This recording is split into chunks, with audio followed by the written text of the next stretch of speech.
मुअज़्ज़ज़ ख़वातीन व हज़रात, अस्सलामु अलैकुम। आपका मेज़बान अजमल मलिक हाज़िर ख़िदमत है। मेरी आज की मुख्तसर सी गुफ्तगू का मौजू शिया सुन्नी इख्तिलाफ है। इकबाल कहता है, मनफ़हत एक है इस कौम की, नुकसान भी एक ही सबका नबी, दीन भी ईमान भी एक, हर में पाक भी अल्लाह भी कुरान भी एक, कुछ बड़ी बात थी जो होते मुसलमान भी एक, फ़िरका बंदी है कहीं और कहीं ज़ातें हैं, क्या ज़माने में पनपने की यही बातें हैं। दोस्तों, हमारे अखबार के चीफ एडिटर सैयद अतीकुर रहमान गिलानी साहब गुज़िश्ता तकरीबन 25-30 साल से शिया सुन्नी इख्तिलाफ को इल्मी बुनियादों पर हल करने की जद्दोजहद कर रहे हैं। उनका कहना है, शिया सुन्नी ने एक दूसरे के ख़िलाफ़ फतवे देकर भी देख लिया, कत्ल गारतगरी करके भी देख लिया, अब अगर खुशगवार माहौल बनाएं तो इसमें क्या हर्ज है। दरअसल मजहबी हवाले से जो माहौल खुशगवार नहीं हो रहा, इसकी बुनियादी वजह हमारा मेन स्ट्रीम मीडिया है। हमारे मेन स्ट्रीम मीडिया ने कभी इस अहम बात को, इस अहम मौजू को कभी जगह नहीं दी, कभी नहीं चाहा कि इस मौजू के ऊपर बात हो, जिसकी वजह से जहालत बढ़ती चली जा रही है। 1990 की दहाई में मैं जंग अखबार के अंदर मज़ामीन लिखा करता था।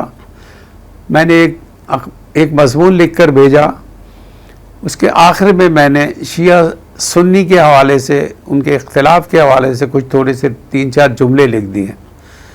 जंग कराची ने मेरा वो मज़मून पूरा छाप दिया, लेकिन शिया सुन्नी इख्तिलाफ वाली बात को काट दिया। मैंने शिकवा किया कि इसे क्यों काट दिया गया। उस वक्त जंग के एडिटोरियल इंचार्ज अरशद इमाम साहब थे। उन्होंने मुझे कहा, अजमल साहब, ये हमारी पॉलिसी है, हम मजहबी बात कोई भी हो हम उसको आगे नहीं बढ़ाते, हम मजहबी इख्तिलाफ के ऊपर कोई भी बात नहीं करते, इससे लोग मुश्तइल हो जाते हैं, इसलिए हम इस चीज़ को अवॉइड करते हैं। ये चीज़ जब मैंने महसूस की कि हमारे बड़े अखबारात इस मौजू पे बात ही नहीं करना चाहते, और चूँकि मैं एक नज़रियाती शख्स हूँ, मैं चाहता हूँ कि हमारी बात पहुँचे और हर टॉपिक पे हम बात करें, लिहाजा मैंने जंग अखबार के अंदर मज़ामीन लिखना छोड़ दिया। अरशद इमाम साहब चाहते थे मैं मज़ामीन लिखता रहूँ, लेकिन मैंने सैयद अतीकुर रहमान गिलानी के अखबार ज़रबे हक़ को एज ए रिपोर्टर ज्वाइन किया, जिसके ऊपर हमने फिर खुल कर बातें की। इस वक्त शिया सुन्नी इख्तिलाफ अपने अरूज पर है और हमें इसको हल करने के लिए कोई ना कोई तरीक़ेकार इख्तियार करना होगा।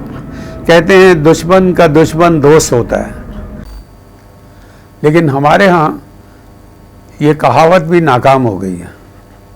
पूरी उम्मत मुस्लिमा इसराइल को अपना दुश्मन समझती है, लेकिन जब ईरान ने इसराइल पर हमला किया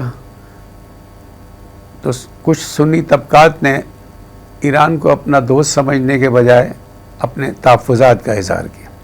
हालांकि मारूफ सुन्नी आलिम दीन डॉक्टर इसार अहमद साहब ने इसराइल के ख़िलाफ़ जद्दोजहद के हवाले से शियों की और ईरान की तारीफ़ की है। इसी तरह खैबर पख्तूनख्वा के मारूफ आलिम दीन मुफ्ती मुनीर शाकिर साहब ने शियों की इसराइल के ख़िलाफ़ जद्दोजहद की तारीफ़ की, जिस पर सुन्नी उलमा ने मुफ्ती मुनीर शाकिर साहब के ख़िलाफ़ फतवे दाग दिए। यकीनन शिया सुन्नी इख्तिलाफ गहरा है।